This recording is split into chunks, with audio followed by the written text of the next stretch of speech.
ஓ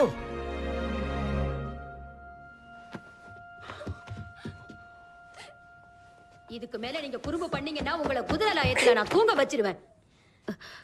professor, என்ன மன்னிச்சிருங்க. உங்களை தொந்தரவு பண்ணக்கூடாதுன்னு இவங்களுக்கு சொன்னேன். பரவாயில்ல மிஸ்ஸஸ் மெக்ரெடி, இதுக்கு ஏதாவது காரணம் இருக்கும்னு நினைக்கிறேன்.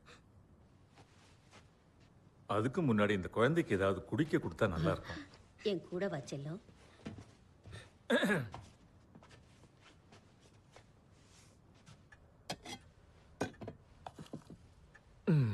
உங்க நடவடிக்கைகளால இங்க இருக்கிற மிஸ்ஸஸ் மேக்ரெடி ரொம்ப எரிச்சல் அடைஞ்சிருக்காங்க போல இருக்கு. எங்களை மன்னிச்சிருங்க சார், இனிமே இந்த மாதிரி நடக்காது.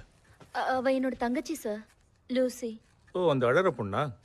ஆமா சார், கொஞ்சம் அப்செட் ஆயிட்டா. அதனால தான் அழுதுட்டு இருக்காளா? அது ஒண்ணும் இல்ல சார், நாங்களே அவளை கவனிச்சுக்கிறோம். அதான் பார்த்தாலே தெரியுதே. ஒரு மாயாஜால உலகத்தை பார்த்தாளா? மாடியில உள்ள துணி அலமாரியில. என்ன என்ன சொன்ன நீ? அந்த துணி அலமாரி மாடியில இருக்கு.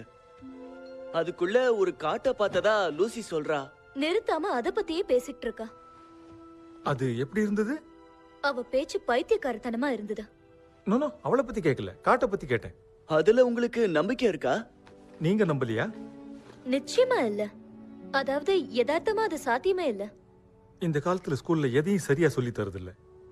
எட்மண்டோ அடிக்கடி இதே தான் சொல்லுவான். அவன் எப்பவும் உண்மைதான் பேசுவான்னு சொல்றீங்களா?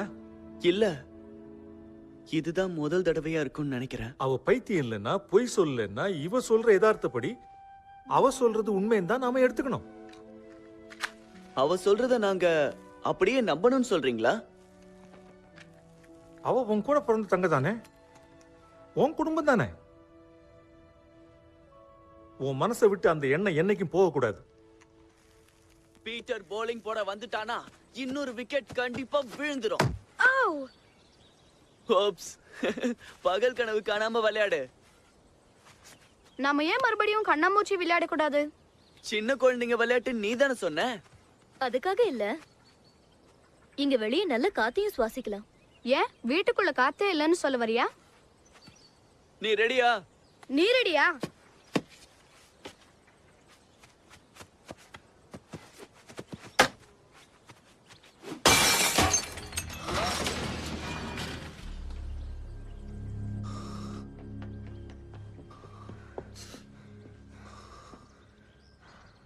யாராவது பார்த்தாங்கன்னா அவ்வளவுதான். நீ தானே பந்த போட்ட. அவங்க வந்துட்டாங்க. வாங்க போயிடலாம்.